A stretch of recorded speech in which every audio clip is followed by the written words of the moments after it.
right, so let's finish off today on a great note. We have 8 presenters for you up here, all right? A couple of shout-outs first to start off with. First, the boosters. If your parents are booster members, make sure you go home and thank them because we couldn't do what we do without their support. And also, Gina Enck and Russ Anderson, outstanding job, put tons of work into this. We could not be doing this, so thank you to all those people, all right? Now, and without further delay, we have Nicole Ricken.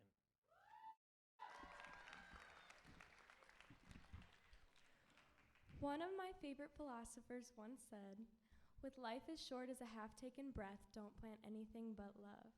With this beautiful mantra in mind, I headed to the Ronald McDonald House, an organization that houses sick children undergoing treatment at Lurie Children's Hospital. At the house, I played some music for the families, but towards the end of the night, I noticed a sick boy in the corner watching shyly with his parents.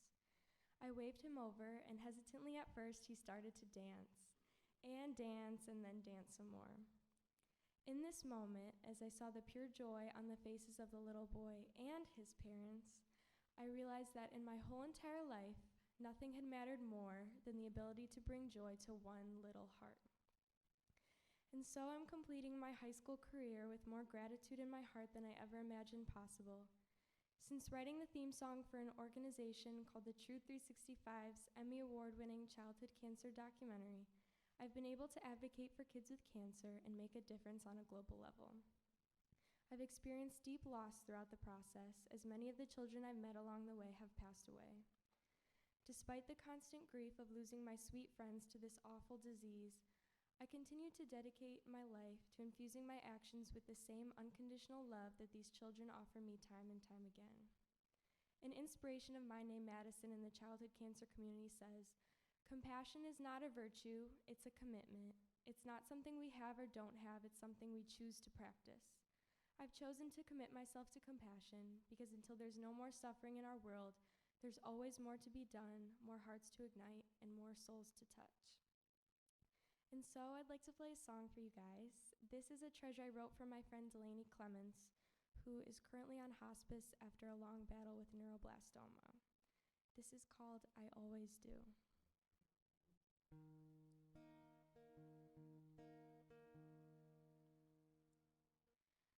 I remember we were laughing underneath the trees. The sun was on your face. If I could go back to that day, but life is short, I see it now. There's not much we can do. What matters is that you loved and saw the bad days through. And I cannot imagine a world without you there, my love. And it's so unfair. And when I see the stars shine so bright, I think of you, I always do. I remember we were talking about the life you wanted. I'd give up everything for you to have your dreams. But now we're running out of time, and I want you to know this. You left more love on this earth than anyone can return. And I cannot imagine a world without you there, my love. And it's so unfair. And when I see the stars shine so bright, I think of you, I always do. And now the time is going fast, and I wonder why the most beautiful things are meant to last. And I cannot imagine a world without you there, my love. And is so unfair. And when I see the stars shine so bright, I'll think of you, I always do.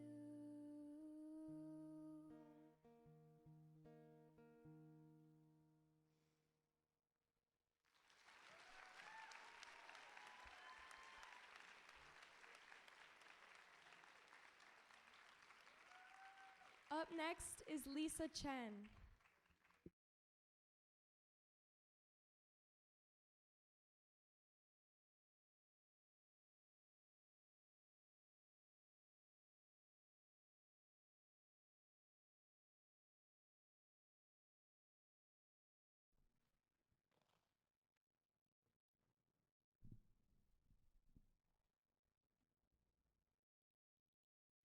Hi guys, I'm Lisa, and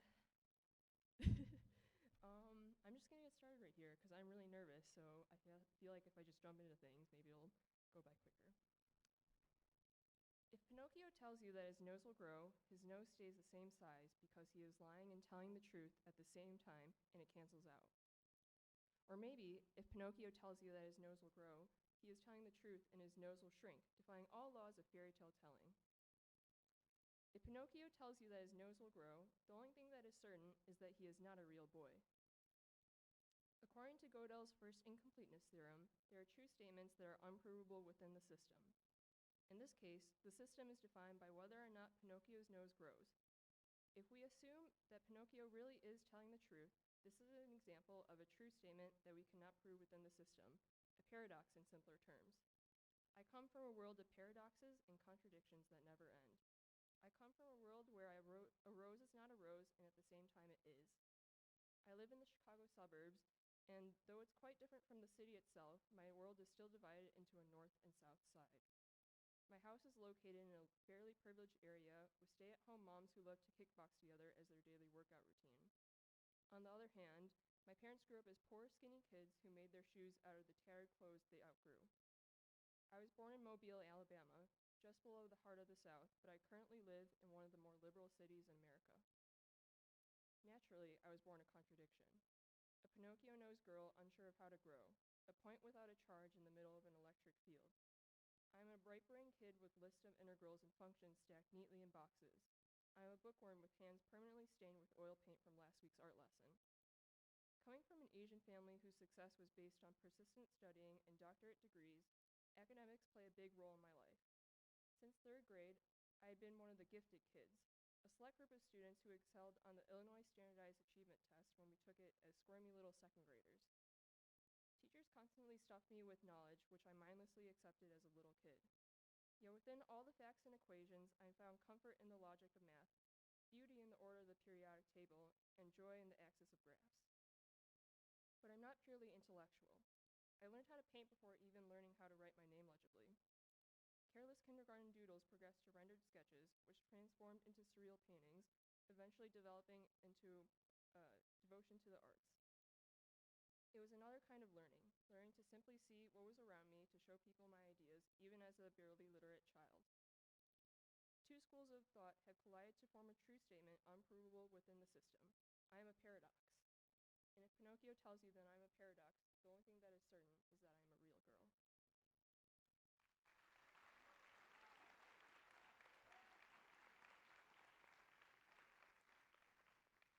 And I have one more piece here that's pretty short. And this is a letter to my future roommate because I'm a senior right now and I'm going to college next year. So, dear future roommate, you know those shoddy-looking Chinese restaurants with dusty fake flowers and crooked glass turntables? Specifically, the restaurants whose cloudy fish tanks and sticky chairs have you questioning their 5-star Yelp reviews, which is why you're there in the first place. When we meet, it'll probably be like being welcomed by a waitress in said Chinese restaurant. I'll greet you politely and tell you to take a seat anywhere you'd like. Here Comes the Sun comes on, and I'll try to hide my dismay when you say, "Man, I love the Stones." You'll laugh heartily, but I probably won't detect your sarcasm, so I'll hesitatingly join in. After a bit, I'll head back to where I really belong, the kitchen, or in our case, the mini fridge. Once we get to know each other better, things are much more enjoyable. Kind of like how once your food comes out, you realize that the wise middle-aged men on Yelp weren't lying about the mind-blowingly orgasmic egg rolls.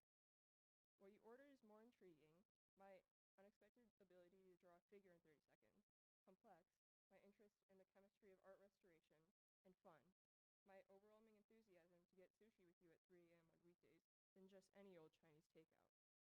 And at the end of the year, it's like opening a fortune cookie. I'll whisper cliche words of wisdom like, let it be, and you'll say, that's my favorite Bowie song, and this time I'll know to laugh along. Happy eating, Lisa.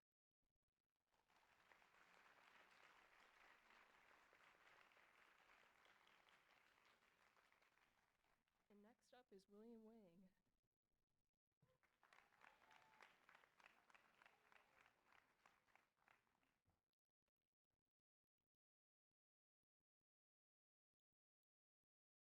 Okay, so my piece is just about something I went through my sophomore year of high school and some of my experiences, and it's a reason I feel like I've changed throughout high school and how I matured.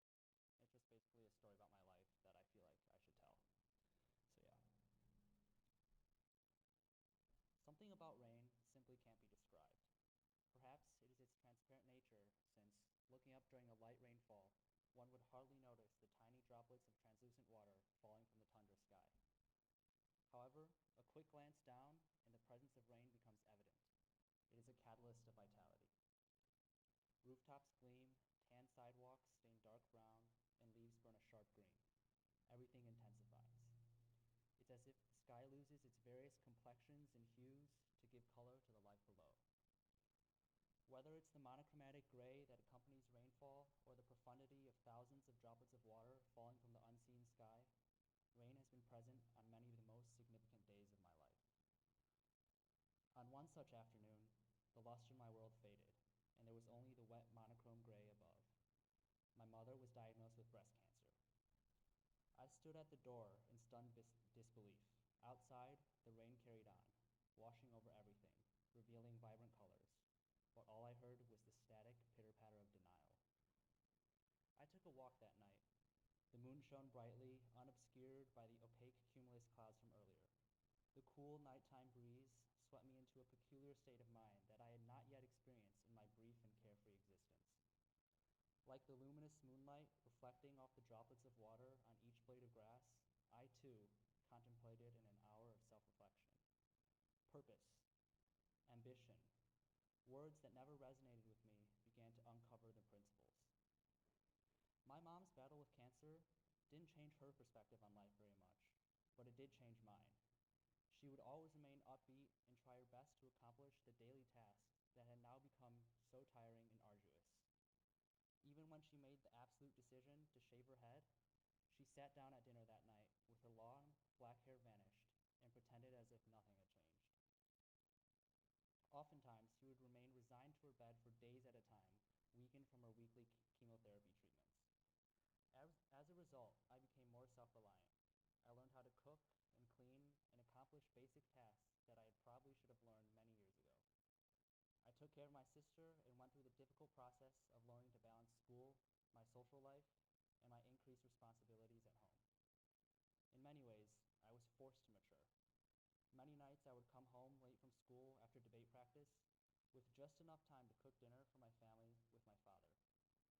I became a source of guidance for my sister, who now came to me for help on her homework instead of my mom. And as we all fought together to lessen the burden placed on my mother, she became stronger. We all became stronger. She fought her disease valiantly, a knight adorned not with gleaming armor and a polished helmet, but with an ill-fitting bathrobe and a shiny head. And eventually, we all triumphed. She beat her cancer, and it was an unsightly sort of beauty. I had thought that my mother's debilitating disease would be a storm unlike any I had ever experienced. I had thought that, like a torrential downpour catching me off guard, the ensuing battle would leave me shaken and afraid. Indeed, the way I looked at life had changed. I emerged from the trial dauntless, with newfound maturity and confidence. The rain stained the sidewalk that fateful afternoon, and it stained the grass, rooftops, and everything in between. So too, it stained my life. My colors and delicate hues became more intense. Like drops that bring life to the rain-stained colors of the world, the invaluable lessons I learned shine through each aspect of my character. Each event in my life, I have found, is like rainfall, washing over and brightening my world. Thank you.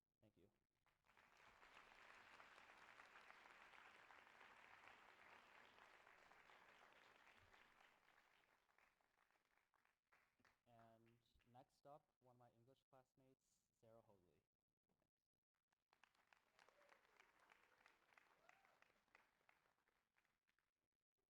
Hi, everyone. So, this is an essay I wrote for a scholarship this year. Magic is everywhere and everything. There's no scientific evidence to prove that it doesn't exist, yet there is no evidence to support it either. It is the foundation of imagination. Because of magic, a small child can believe that the fantastical worlds of stories are real. Narnia is hiding inside a closet. The next train ride could be to Hogwarts. As the child grows older, the magic disappears. Closets hold clothes and Christmas decorations instead of Narnia. Hogwarts is not real, and an owl will never deliver the acceptance letter. Magic dies along with imagination. There's a problem, though.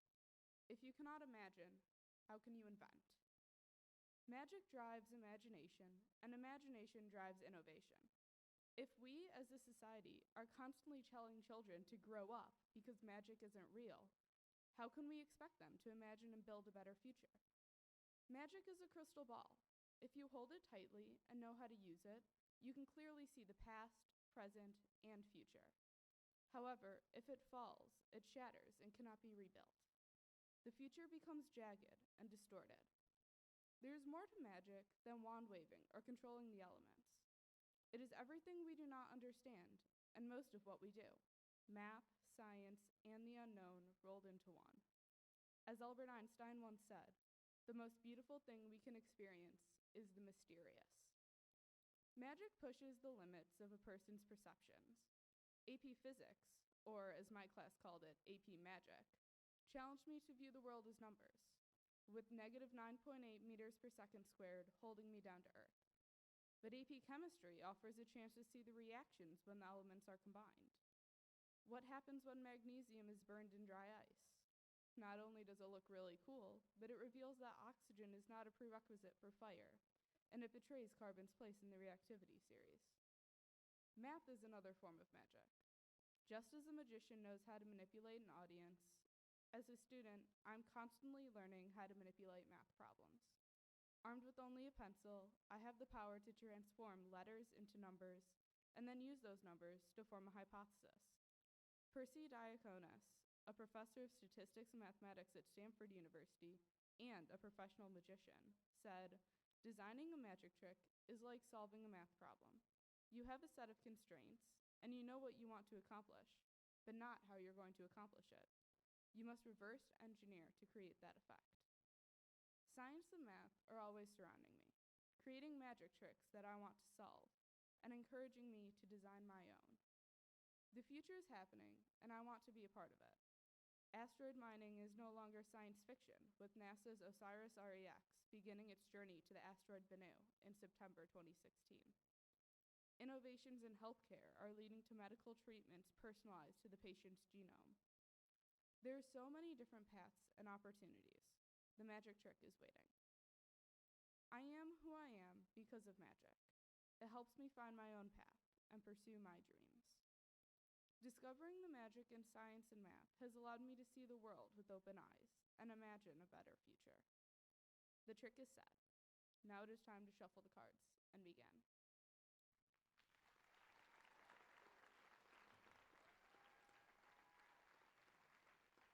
And next up is Brayden.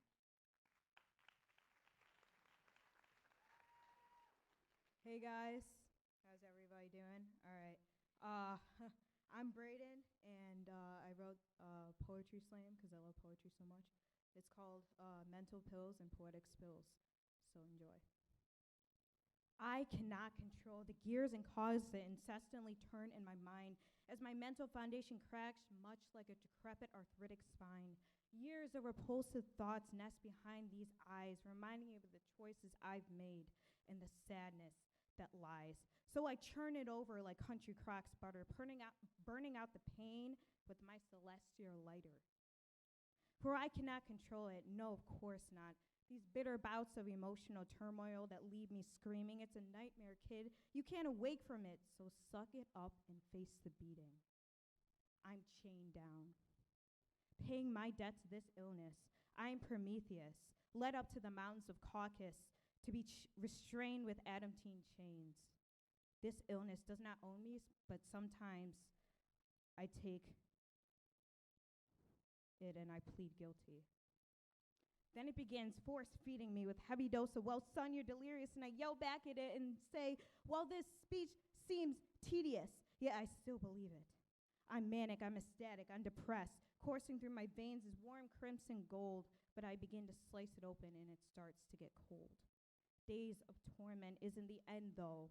The earbuds I put in let the lightness flow, flowing in through my ears and out through my lungs, steady hand on the desk as the war on words has begun. Blink 182 for despair, bring me the horizon for strength. Green Day has me plowing through this day like a prize sergeant's tank, holiday style. I'm alive. Oh yes, I'm alive. A day to remember for the medicine fight, neck deep to sing with all my might. I never knew heartbreak therapy was possible until their song December hit me so deeply. Pain is never permanent, but tonight it's killing me. Lyrics swirl around my cerebrum all the time. I've got more albums, kid, than rhymes. Each word lays comfortable between my heart and soul, being gently swaddled like a baby. Toasted, perfected like toaster strudels in the morning, glazed over and over again, caramelized with empathy. Music keeps me sane. Oh yes, music keeps me sane. They give me plenty earworms, but that's just fine. My thoughts tend to wander and fall into the abyss corners of my mind, but are led back to the safety by the breadcrumbs of My Chemical Romance. Cleansed and baptized by Bless the Fall, flying on the wings of Asking Alexandra. Oh yes, music keeps me sane. They give me pills to kill my pain, but sometimes music does more than any medicine. They say punk rock never died because I'm keeping it alive through my speakers. They say metalheads are satanic menaces, so I'll escort them from this premises. Metallica lets me rise like a phoenix from the ashes, for I am not compromised of my dignity because I am feeling depressed. Because Chelsea Grin and Of Mice and Men show me I can beat this test. The test that proves my demons won't win. They won't feast on my brain. Arrogant vultures pecking at my ill-festered remains. No, you can't push me over the brink because I met a guy named Blurryface, and he cares what I think.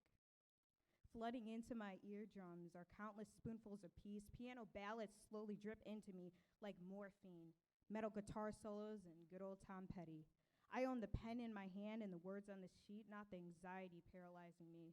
No, I am changed because I'm an addict with a pen, addicted to the words that mold into meaning, perfecting notes and rhythms that leave my soul gleaming. And I will spit it all back to you again and again, because time stops for no one. And today, your journey begins. Paint the world see the world through your eyes and cast out fishing lines of your music playlist. Spread the melodies, the harmonies, pride yourself in originality, because Fall Out Boy sings, you are what you love, not who loves you. This is the truth. Bipolar and generalized anxiety are my diagnoses, but that's not the end. No. The end is when my ears can no longer hear, when silence spreads like a virus, yanking out the vocal cords of those who have a voice, plucking all the strings out guitars so there's no noise, firing bullets into the drums of those who rejoice. This is the apocalypse.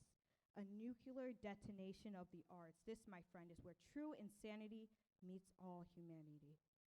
So, awaken your senses of every word, shed every tear, break away from the demons that haunt you with fear, and let music never die. Thank you.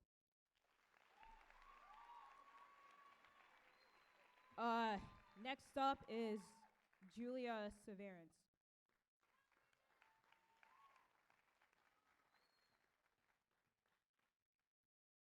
Hi. They told me you wouldn't. I dressed in the colorful dress you loved. I looked into the mirror with your eyes on my mind. Today I have to speak for you. to speak for everyone that truly loved your smile, that truly loved those round glasses you wore, and your skinny chicken legs. I might have been young, but so were you. Please just explain to me why you'd given up so soon. I wrote a letter to you, but just what any 9, 10-year-old would have written. But I want to change that for you. Right here, right now. When you held me at 2 weeks, I looked at you with my big blue eyes, not even knowing who you were, not knowing what you brought to the world, not knowing what you would teach me. I try to think that you continue to look down at me and my everlasting smile. We never connected in the way that I would have hoped for now. We never saw eye to eye because I was only thigh high. I looked at you with happiness because of the dimples on your face, but I would have never known how you truly felt for me. The raw feelings I felt for you were only ones of a little girl who didn't actually know what this cruel world was like, a little girl who questioned if you would stay alive for days longer than her 8th birthday, a little girl who was told that you would be here for as long as you could, a little girl who asked about you, and what they said? What they said was that you wouldn't leave, that you would be here. But then you weren't, and I didn't say goodbye. I said very little because I was scared. I wanted to understand. I wanted to be more aware. I wanted to be older. You looked so tired and very pale. Nothing that was told to me allowed me to wrap my head around it all. I asked them again, is he going to die? And they told me you wouldn't. They explained what was happening, and all I understood was lung damage due to smoking in your years as a painter. I thought about possibilities of it all, but they never were thought out correctly. When you were declared gone that final day, the only thing that I could hear were the screams that sounded like song. She cried through her lungs while on the phone with your wife. We all woke up from the screams.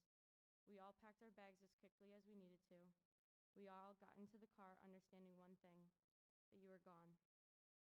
In the car, Tess and I watched movies, and thinking about that now, I just wish I could have understood prayers at that age. I would have prayed for you to be at my first day of high school, to see me prepare for my first homecoming, to see me get my permit, and after a year, my license, to see me go to prom and graduate, to see me go to college at my dream school, to see me walk down the aisle with my one true soulmate, and to see me grow as a person with my own family. I would have prayed, but I didn't think to, because they told me you wouldn't. But I cried, only a little, because I didn't know how to cry over this when I was a child. We had gotten to where we had to say our goodbyes. I wrote a goodbye for that final day. I did write it, but it wasn't in a way that you deserved. I wrote it in the age of being in elementary school, in the age where we didn't have a full connection of me being older and understanding more. I never understood what type of world this place was. Nobody could have understood. I've learned that through the days, it's not about understanding it anymore. It's about embracing the goodness of it. There's too much evil that we all believe in, and I know you. You wouldn't have wished for this evil. I read off the words to you only a child could have read.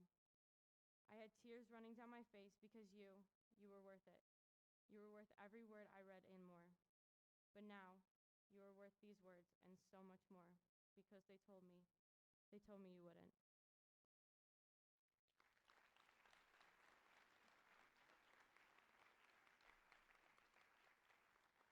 Up next is Julia Kai.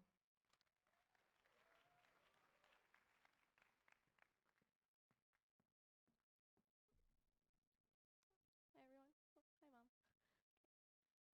Okay, so this is a piece about a mistake, I think. In my common application, I answered the prompt. Some students have a background, identity, interest, or talent that is so meaningful they believe their application would be incomplete without it. If this sounds like you, then please share your story. This was the first portion of my essay. I was in 7th grade when I first heard the clarion call. It rang clear and crisp and reverberated within the hollows of my head long after the physical vibrations of my ears had stopped. This oral anomaly, born from black and white keys and a poet's inspiration, had a name, Fantasy Impromptu, but to me it was utterly undefinable. For the first time in my life, I had heard the truth, and it sounded rather alarmingly like Chopin.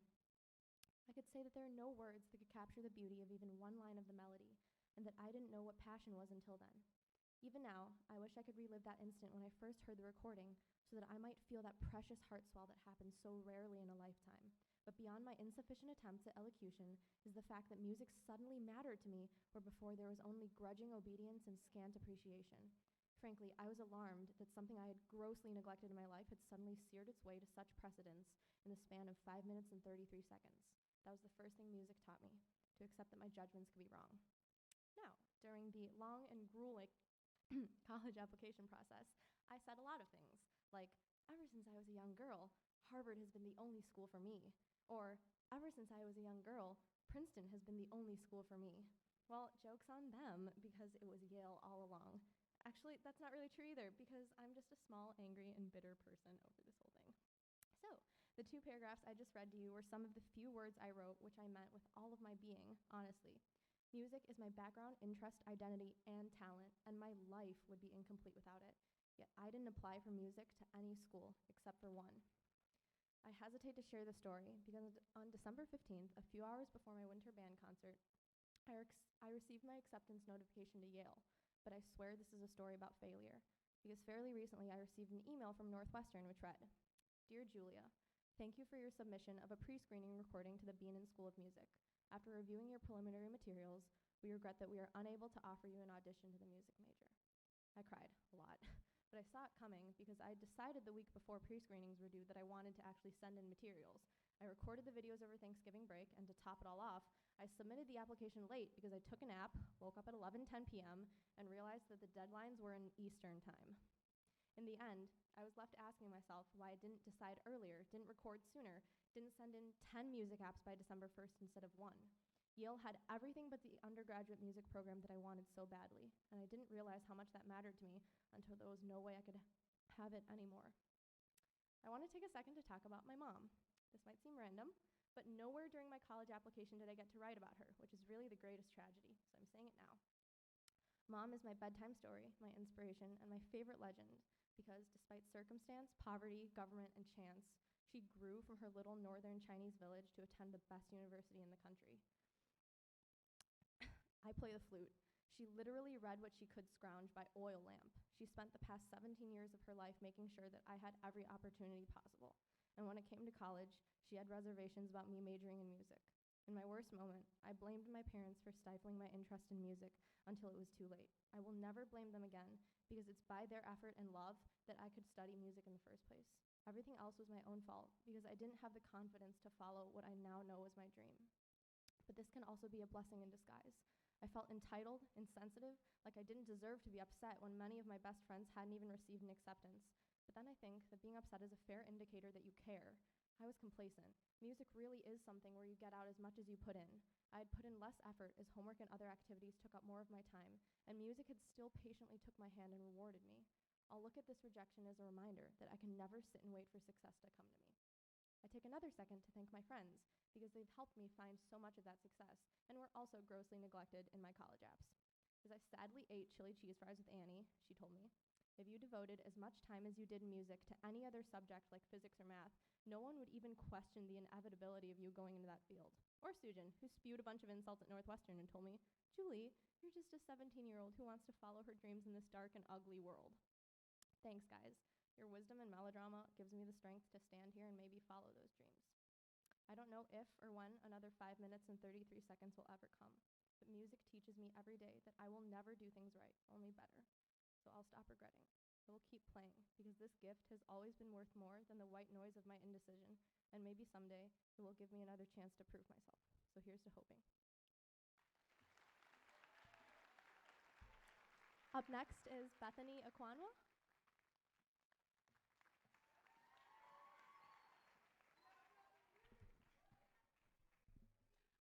My piece is titled Say Their Names. It's not easy being a black girl living in a white suburb. It's not easy being black living in a white suburb. It's not easy being black, period. At Fremd, less than 6% of the students are African American or multiracial. So no, I don't purposely surround myself around white people. In fact, I'd rather have people who relate to my struggle be the ones I spend so much time around. Whenever my friends come back from Mexico over spring break, they always feel the need to put their arms up against mine to compare skin color. The only time they want to be dark is when it's convenient for them. I get shamed for my dark skin, but they get praised for staying in the sun for a few hours. It makes me uncomfortable when somebody tells a white person that they're black in order to compliment how long you're in the sun for. You don't get to choose when you want to be black, because I have to wear the stigma for life. But if you want to be black so bad, finish off the look. Stand by a police officer doing absolutely nothing. You know where you'll end up? You'll be lucky to end up in the hospital because most black people don't even make it there anymore. Police brutality is a huge problem African Americans are facing today, and we can't sit here and act like it's not happening. We've been raised to believe that just because something happens doesn't mean you should talk about it. Police are taking innocent black lives. And in other news, the sky is blue and water is wet. The police brutality formula is a white police officer plus an unarmed black person equals death. No matter how many times you change the equation, you get the same outcome. Trayvon Martin, Michael Brown, Eric Garner, Freddie Gray, Christian Taylor, Darius Stewart, Sandra Bland, Jeremy McDowell, Tamir Rice, and Laquan McDonald. I'm tired of waking up and finding out that yet another black person has become a hashtag on Twitter. We live in a country that is allergic to equality, and the symptoms are racism and discrimination. If you're walking on the sidewalk, you're a target. If you're driving with your left taillight out, you're a target. If you're jaywalking or selling loose cigs, you're a target too. And I'm scared that if I breathe, I'll be a target as well. Black people have been targets for so long. In fact, police officers love to use us for target practice. Darren Wilson shot Mike Brown 4 times in his right arm and twice in his head. 6 shots just to make sure he's dead. Jason Van Dyke shot Laquan McDonald once before he was knocked down, but felt the need to shoot him 15 more times to make sure he was never coming back to life. What can we do to make the police stop killing innocent black people? Because I'm absolutely lost at this point. Black people are treated as problems well before they are treated as people, and something is clearly wrong with that. I hope I don't get killed for being black today or tomorrow. I'm sorry, I just don't want to become another hashtag. The hashtag Black Lives Matter was made to bring awareness to the injustice we have in our system today. Saying this does not mean that white lives don't matter or brown lives don't matter. Yes, all lives do matter, and that's true. But until we do something about the way that this system is run, we should be focusing on black lives because it's very apparent that our judicial system doesn't know and won't acknowledge that. We don't need a hashtag to remind us that white lives matter because we have an entire system that does it for us. You have every right to proclaim that your race's lives matter, but do not, and I mean do not, use the word also or to after it. By saying that, it proves that you actually don't believe in it and are just saying it to silence someone else from saying that their race's lives matter. If you want to say that white lives matter, then do it. Don't say white lives matter too with the intent to shut someone up who is saying that brown lives matter. Say it because you believe it and want to acknowledge that something is wrong and something needs to be done. We as a society have to work together to end this injustice in our system. There are 2 things we aren't allowed to talk about at school: politics and religion. And apparently racism is a 3rd thing. If you're asking why I'm up here talking about this, it's because I want to bring attention to this issue. Racism is something that has affected me in and out of this school. I've been an outcast my entire life just because of the color of my skin, and I want to bring awareness to it. I've been taught that it's better to be silent than it is to make people uncomfortable, but I'm done holding my tongue. I'm sorry if this made you uncomfortable, but this is a sick reality for me. We're going back in time instead of moving forward, and I'm here to hopefully push us in the right direction. Thank you.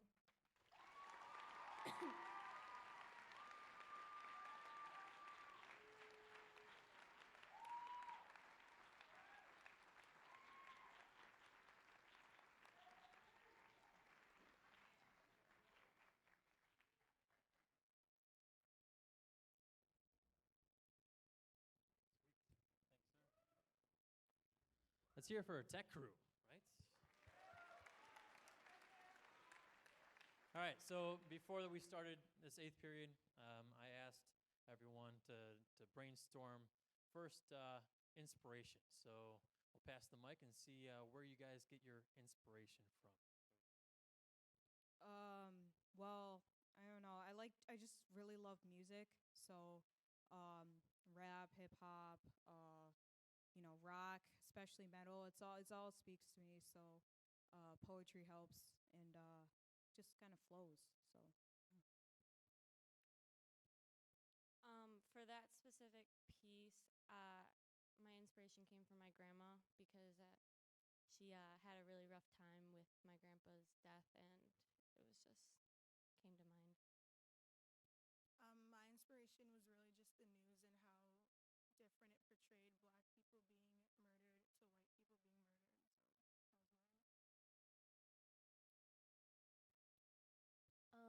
For this piece, obviously it was an event, but generally, I'm like writing about things that I didn't have a chance to talk about in school or like my college applications. So I'm looking for like new ways to write. I was inspired by my culture and my heritage actually, because I'm Chinese, but I act very not Chinese a lot of the time, and a lot of people don't really notice that. And also, I'm very into math and science, but I'm also very into arts, so a lot of people find that very interesting. For this particular piece, it was from the book Fooling Houdini by Alex Stone, and also a bit of what I want to do when I go to engineering school next year. In general, though, like movies, TV shows, music, pretty much anything I find interesting. For my piece, obviously my main inspiration was my mom, but like just going through my sophomore year, I was like amazed to see how much more like I changed and how she stayed strong and stuff, and how she helped me grow through that. So that was my main inspiration in writing my story. I draw inspiration from just my life experiences and, yeah, whether in the childhood cancer community or in general.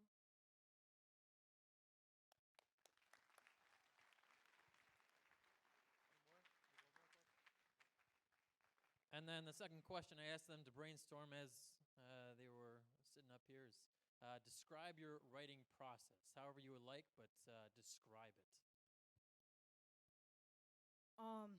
It's really simple, really. I just get a piece of paper and just write, like whatever comes out, and from there edit it, cut it, and just go with it. Same for me, except my editing is a lot harder. I went on Twitter and I went under the hashtag of all the people who have been murdered, and I saw all the comments from anti-black people, and I just got really mad, and that's how I started writing